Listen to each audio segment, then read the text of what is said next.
Hello guys, may isa na namang bagong bendo na ilalagay. Ngayon guys, maglalatag kami ng fiber. Ayan guys, nasa 150 to 200 meters yata guys. Pero syempre magpapasobra kami kasi para maglalagay ako ng loop.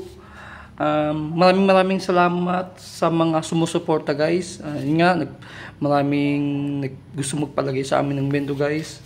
Doon pa lang, maraming salamat po. Dahil talagang napakalaking blessing ito guys para sa amin. Sa mga gusto pala guys magpalagay ng bendo, mas maganda guys may sarili ng internet connection para in case na madali namin malalagyan kayo ng piso wifi. Ang kagandahan to guys, di na kayo mahihirapan sa pagbayad ng internet connection nyo kasi pwede nyo na ditong kunin guys, mga bills nyo. Yun yung kagandahan sa may piso wifi business. Mas ano siya, kumbaga yung mga bayarin ninyo guys pwede nang dito nyo kunin. Yun ang kagandahan. Kahit any location guys, pwede naman po kami. Yun lang guys.